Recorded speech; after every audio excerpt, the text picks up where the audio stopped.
probably in 76, I was in first grade in Jefferson County. And I went to, it was a majority white school because I lived in the zip code where, because I was a Black American, I didn't have to be bused. So I counted for their numbers of integration. And I got on the school bus every day like everyone else, from the bus driver to the cafeteria worker to my teachers. No one looked like me. It wasn't until I got into third or fourth grade did I start having a yearning for my own identity. At that point, of course, at that age, I didn't know I was looking for my own identity or representation, but I was not connected in a way that made me feel like I was a part of the classroom or the school. I can remember teachers touching my hair without my permission and telling me how soft it was. Or I'll never forget, my parents had a conference with my teachers because they were concerned that I wasn't bonding with the Black students that were bused in from another part of Louisville. And they were concerned that I may be prejudiced. What they didn't realize is that as a 6, 7, 8-year-old girl, is that I followed their lead in their treatment of those students who were bused into the school. And so they had a visible aversion to those bused in kids. And so did I, because I wasn't bused in and I followed the lead of the teachers. And so my parents, of course, laughed, but the teachers painted those students and treated those students as if they didn't belong. And because I may have looked like them, but I didn't ride the bus in like they did. So as I got older, like by 5th grade, I finally had an African-American teacher. And when I tell you, I thought I had died and gone to heaven, I was like, oh, this is what it feels like to be in a space where someone understands and knows you culturally and makes sure that you know who you are. And the brilliance within you, she brought it out. I mean, she pushed me and she challenged me and she nurtured me and encouraged me. She made me feel like I was intelligent, that I had a lot to offer. She empowered me. She gave me agency and leadership. Whereas before, I was just another kid in the classroom sitting back watching Mary or Becky or Susie get all the love and attention from the teacher. The teachers were not mean, but they did not really acknowledge my existence. They didn't encourage me. They didn't celebrate me or affirm me. Like I said, I was invisibly visible in the classroom. And when we would go to the library, there were so many books. I thought, surely there is a book, or maybe is there a book in here that reflects who I am as a person and that looks like me and is about stories I care about, you know, Huckleberry Finn and the Hardy Boys and stuff like that. That didn't connect with me at all. I was not interested in that. And so I would pull each time going to the library. This is silly, but every time I went to the library, I was excited to go only so I could continue to hunt down the aisles to find a book that looked like me. And one of the reasons is because when you get to 9, 10 years old, you start looking at yourself more in the mirror and like, well, am I beautiful? Because TV and magazines and society's definition of beauty doesn't look like me. And so the only way that I can be beautiful is to have long hair, long blonde hair and blue eyes. And I literally used to put a towel on my head so I would have long hair and pretend that I was beautiful, or their version of what beautiful was. And I found Toni Morrison's book, The Bluest Eye. And that is when I realized that there are brown and black people out there doing things that I was not exposed to in school. The only thing I learned about my culture in school was that we were slaves. That's it. And so that deficit, only the horrible things that have happened to us, and we didn't even hit it hard. It was just something I knew, and I'm sure it was because Roots came out during that time. It's not because we like did a lesson on it or whatever, but we talked about it in school because kids were coming in school talking about it. But that stuck with me. And then when I went to middle school, I never forget, me and my brother lived in Virginia, and we were riding our bikes by a golf trail. And so some guys were probably middle schoolers golfing, and they just dropped their golf clubs and started pointing at us and screaming inward, inward, inward, inward over and over again. And my brother and I were like shocked. And we looked at each other and just both burst into tears and rode our bikes home and, you know, told our parents what happened. But that was my first smack in the face that society was going to judge me and my worth based on the color of my skin.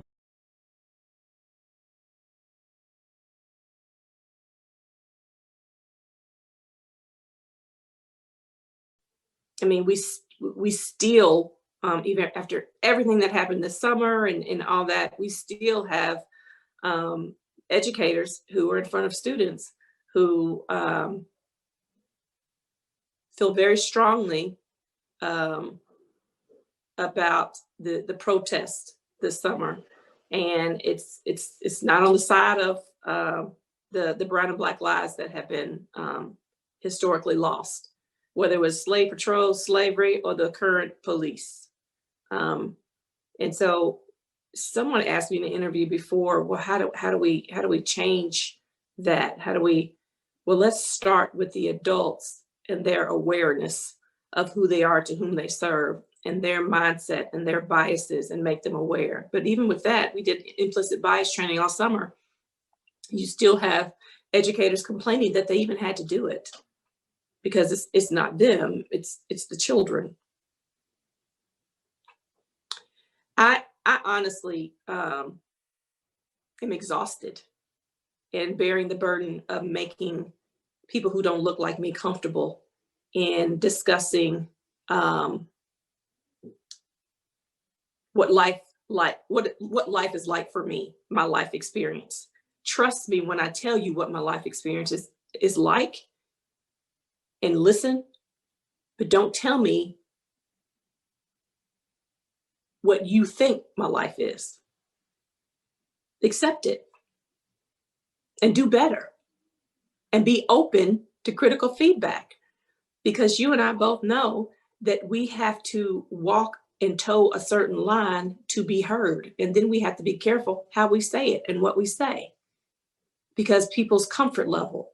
But when you're working in a school, no one should be so comfortable that they are harming kids emotionally because of their lack of understanding or their unwillingness to understand. These are people's children, period. But we are still having to beg adults who have children in their space to check their own biases and become better human beings. And becoming a better human being, if a student in your classroom feels unwanted, unliked, or invisible, do something about it.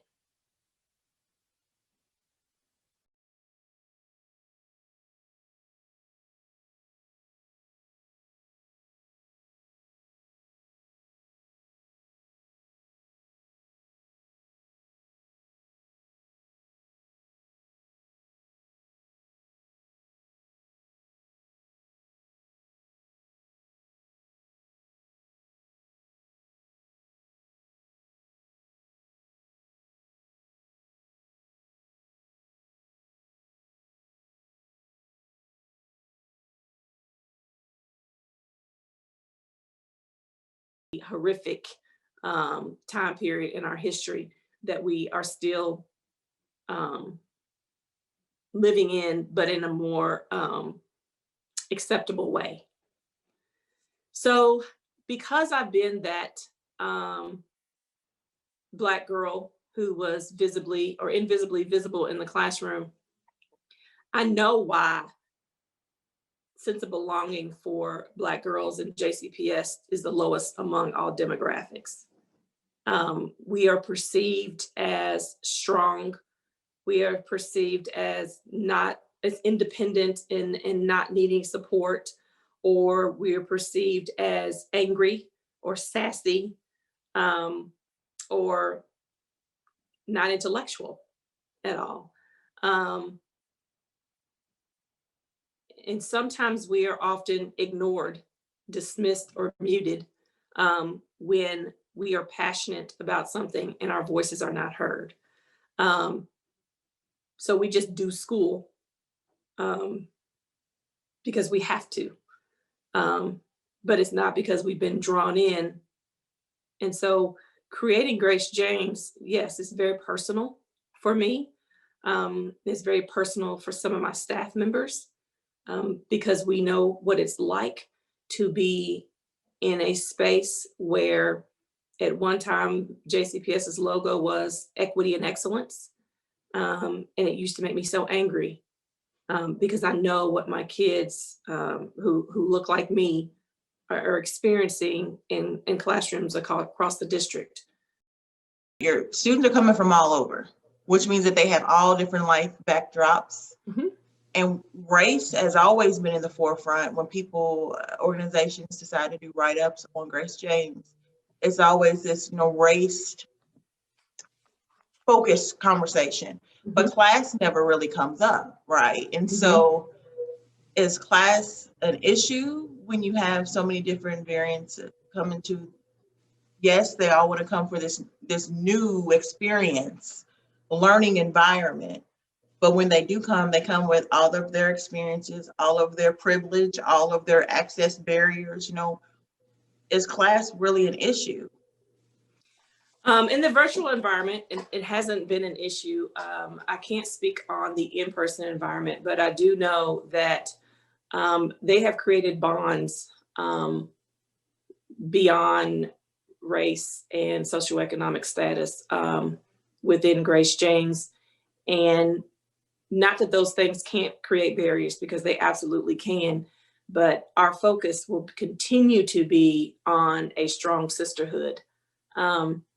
Our school-wide common area motto is be bold, be driven, and be you. And within those, if somebody does get out of pocket, are you being bold and driven in you? Are you representing Grace James? Is your crown a little crooked? And helping them to understand that you are your sister's keeper. And we are going to hold each other up and hold our crowns up. And sometimes somebody's crown may be hanging to the side, but we're going to support each other as one crown, one sisterhood. So as much as schools represent like a micro society of the larger world, we want to not exacerbate exclusionary barriers like socioeconomics, just like we don't want to do that with race. We have to be keenly aware of the practices that we have as a school and as a school district when looking at affordability of things, field trips, spirit wear even. Those factors are going to impact a student.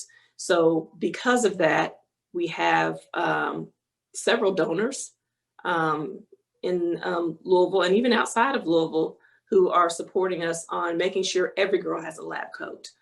We have a grant through Verizon Digital Promise where every student has their own iPad with a data plan.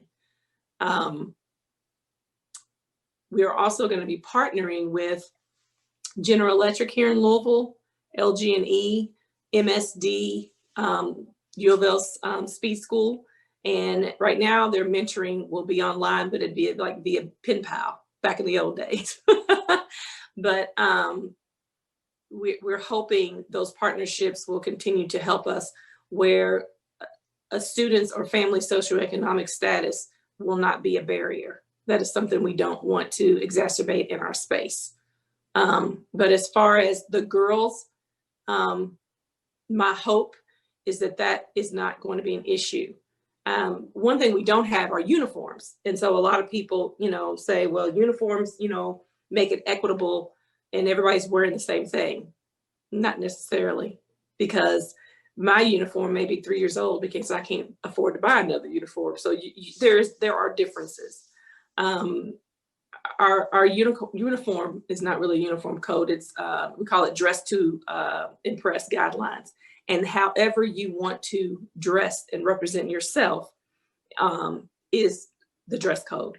Now they can't come in there in bikinis because, might get cold, but we are not super stringent on that because everybody's body shape is different. And you and I both know we don't want to be stuffed into something that we know is not flattering. And at this age, they are keenly aware of their body and what they perceive their classmates to think about them.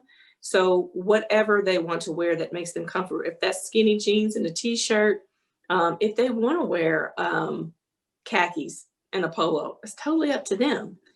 That does not impact their social and emotional health or their academics, because we're of course going to make sure that our environment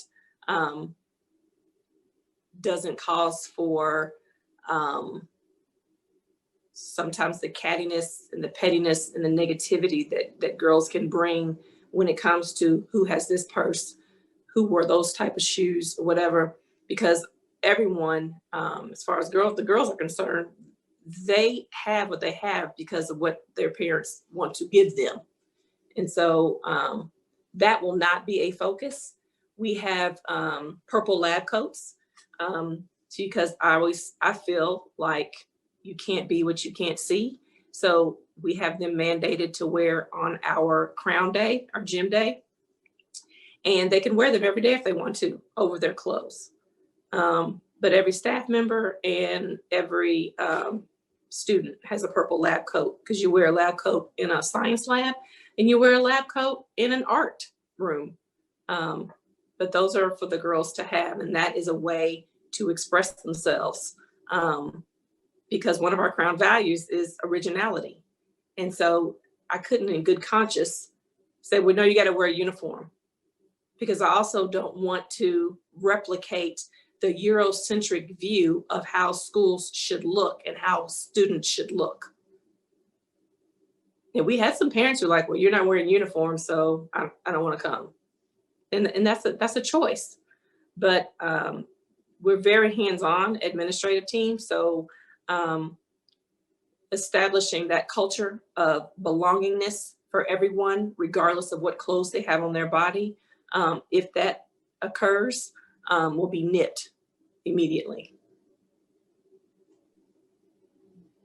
One of the things that we felt very strongly about in the very beginning is not just to say this is a student-centered school, but truly live and breathe by that and allow them to lead us to what they want our school to be. And so our girls have the opportunity in every classroom to use their voice, to add their opinion, but most importantly, bring their culture and their perspective into the classroom. Whereas in their previous schools, they may not have had, or it may not have been an open space that's inclusive of every perspective, and then have teachers to be able to moderate that perspective. One thing we're good at doing in school is teaching the standards. Well, there's culture within those standards, but we conveniently omit culture in those standards. So our girls also experience a survey that we send to them every week to every other week. While we're in COVID, it's more of a narrative response. When we get back into the building, we're going to have TVs throughout the building, and we're going to ask questions so that it could easily be created into like charts and pie graphs, so the girls can see their views about different things that are happening within the school building, or things that they need or want changed. We recently changed a couple of things just based on surveys that we gave in the last 3 months. The girls stated that they were okay with the schedule, but the Monday class did not have equitable time to finish assignments than everyone else. And they were right. As the adults, we created the schedule. We thought, we covered all bounds, but we never asked the student to look at it. But so once they got into the schedule, they're like, this is not working for class A. So, well, as adults, we've got to respond to that. And so we quickly changed the schedule so that it was equitable for all the girls, because they were really hustling it.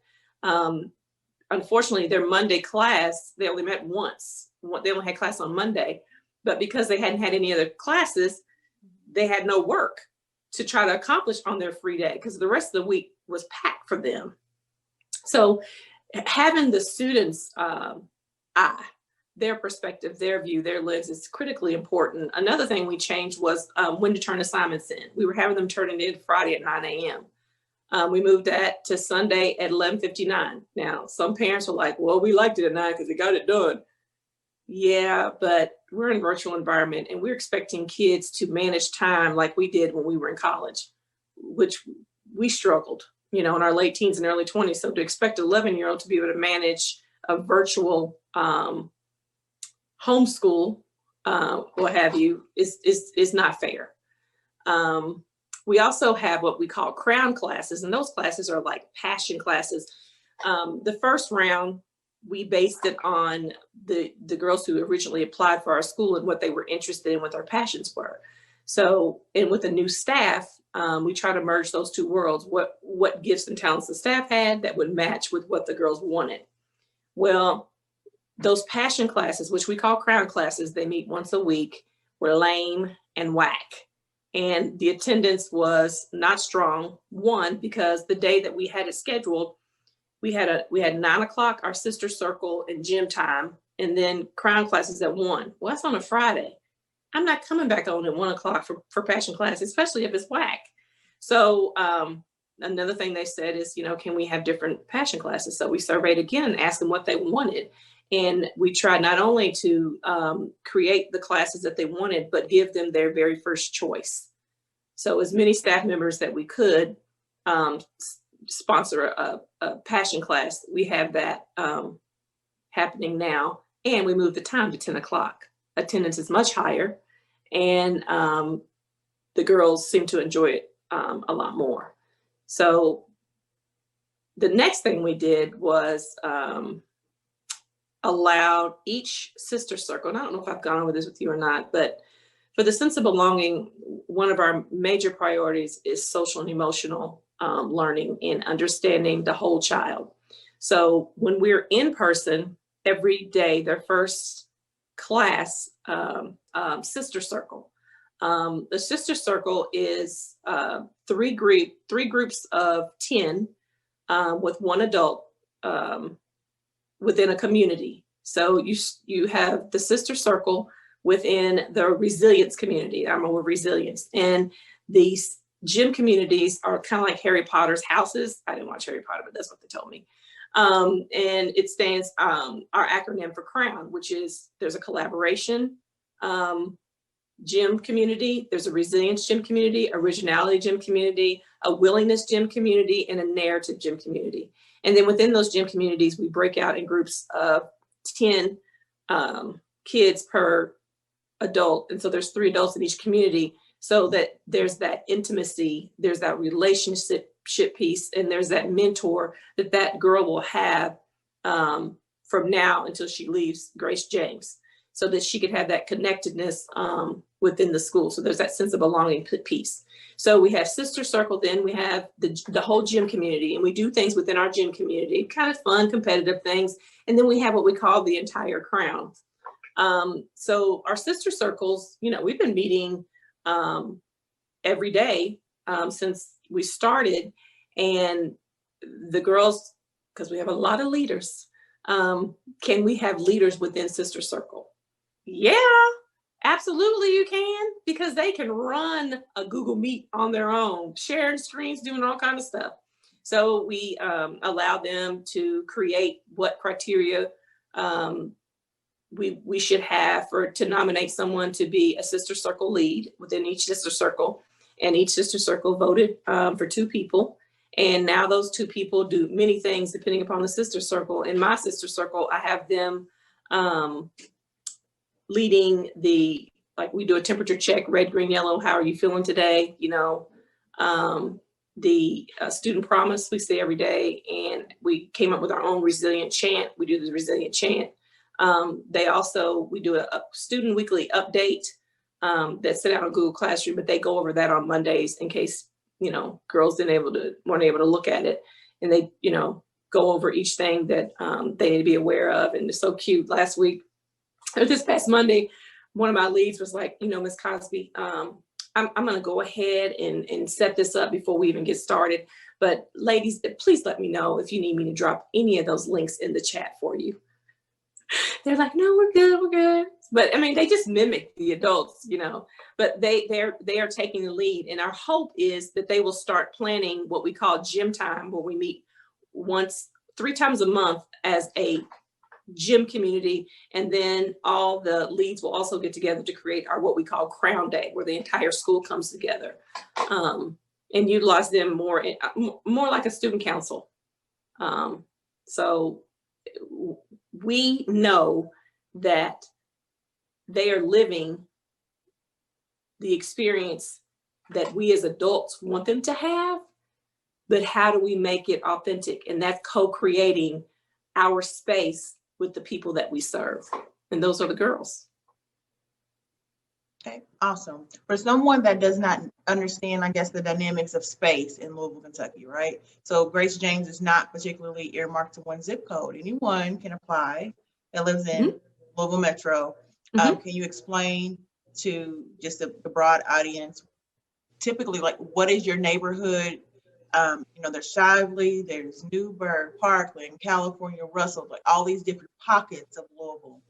Where does Grace James reside in that concept? And then the girls that you service, is there a certain location where you see a really high percentage of enrollment? We serve any girl in Jefferson County who wants to apply to our school, understanding that we are a science, technology, engineering, art, and math school, and we are learning interdisciplinary, which means we are integrating all subjects areas to make sure that STEAM is integrated. But we're doing that through a gender-specific Afro-centric lens. So coming to our school, you don't have to be a particular ethnicity to apply or be accepted into our school building. We want to educate everyone about the Afro-centric perspective, history, Black love, Black joy, and the positive contributions that we have offered to the world. So it's not a school just for one demographic. We pull from many zip codes in Jefferson County. I'd probably say our highest percentage would probably be in the West End and South End areas of the county, but we pull from the East End, the South End, the West End. We pull from everywhere in JCPS.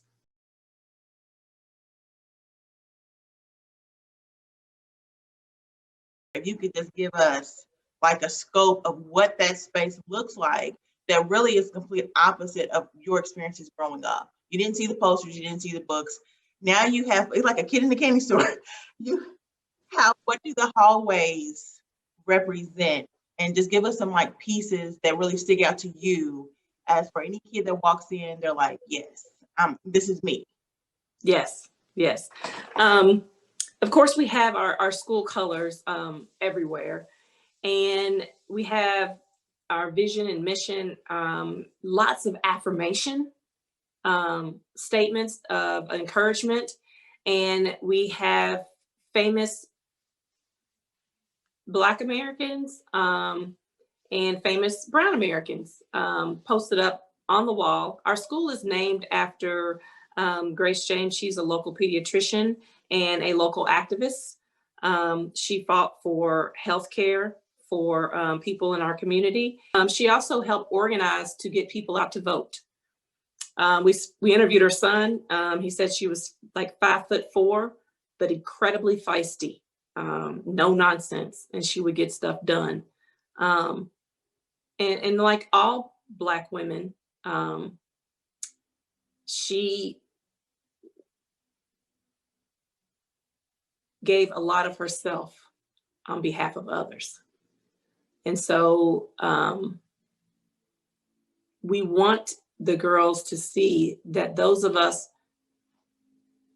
who came before you and the ones that came before me, like Dr. Grace James, we're showing you that you can also.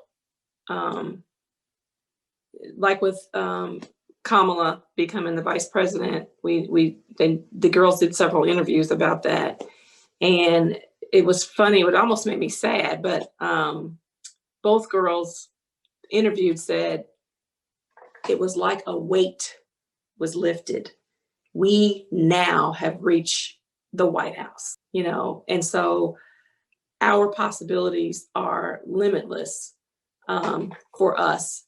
And so being inside of Grace James, they will continue to have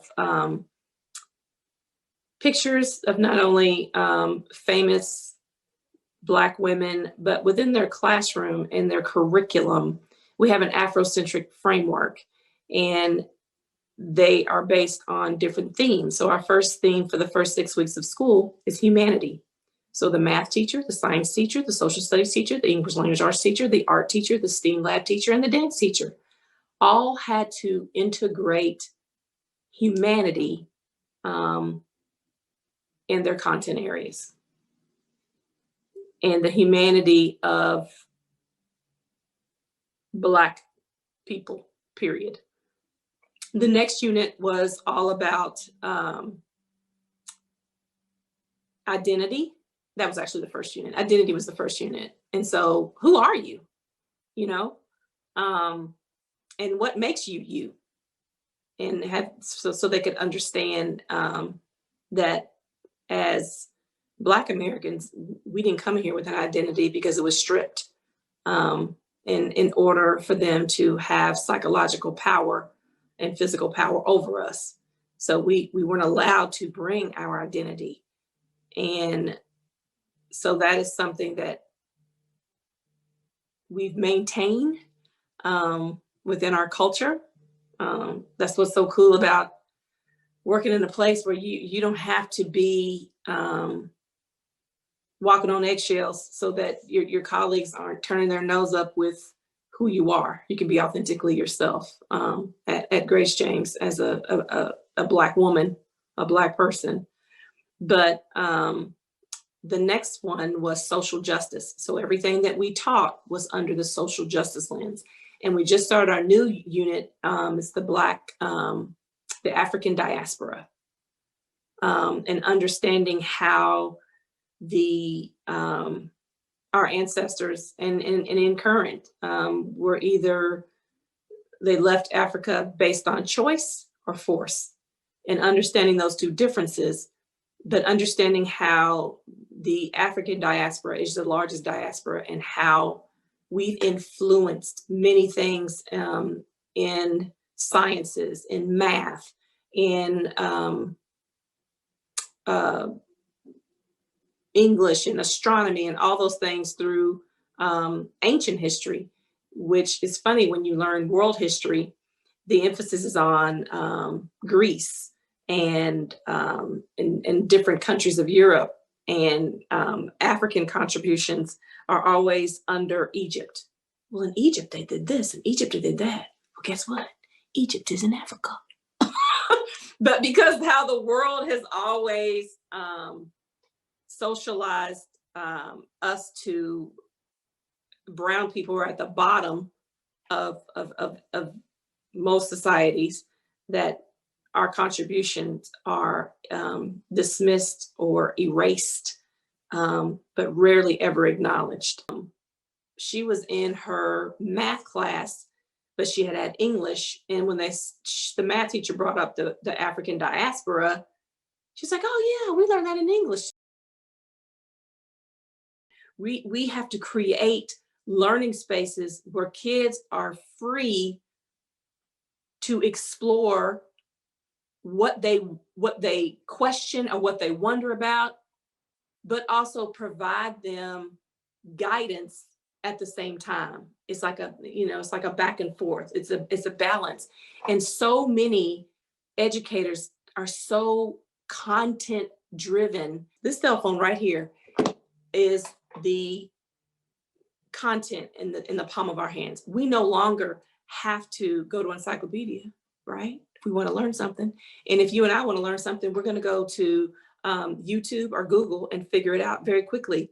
Our students are no different. So we spend a lot of time on content, but what skills do the students have? Can they think critically? Are they able to problem solve? Do they have reasoning skills? Can they innovate and iterate based on the knowledge that they have? Can they apply that knowledge and generalize into solving a world problem or a problem within their own neighborhood or in their own community?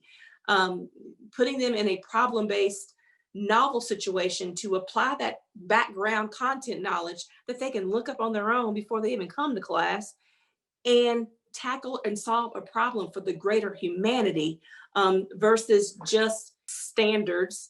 There's an author, I can't think of her name, but my cultural humility coach calls it, she said she doesn't call them standards because that is a very Eurocentric view. She said that she calls them pursuits. What are you aiming for? And so when you have a system that has been operating the same way over 200 years, and you wonder why several demographics within that system are not achieving. There are many reasons for that. It is not just the school system, it is the larger system. When you talk about the healthcare system, when you talk about real estate, in redlining, when you talk about what experience teachers have in certain demographics. The sole purpose of creating a school like Grace James was because of the low sense of belonging that Black females had across the district in every school building. I firmly believe, and I hired staff that firmly believes, that the students that we serve and educate in 2021, the way we instruct them has to be on what is currently happening in our society. So if sitting in desk in rows, which still happens in many classrooms with the teacher at the front of the classroom leading everything, is how you're currently doing it, there is no wonder kids check out or drop out of school. The school experiences that even the millennials have had right now should not be school experiences that we project on the current generation. The current generation should receive an education based on their generation. And I feel strongly that all we have done in education is to continue to perpetuate our love affair, our emotional connection to how school was for us. And so be it, this is how school should be for every kid for centuries and decades. And it is, I don't know how many data sets you need to look at and how often we've got to name the opportunity gap for kids or the achievement gap for kids, or, it's not the kids gap. It's the adult gap. It's the growth, it's the mindset gap of those who are part of the educational realm. You start with the college and universities. They're still creating and producing teachers like they did when I graduated from college in the early 90s. So teachers are coming out not understanding or knowing how to allow kids to lead the learning in the classroom or co-create curriculum and co-create lessons in the classroom, allowing students cultural assets to be a part of the learning in the class.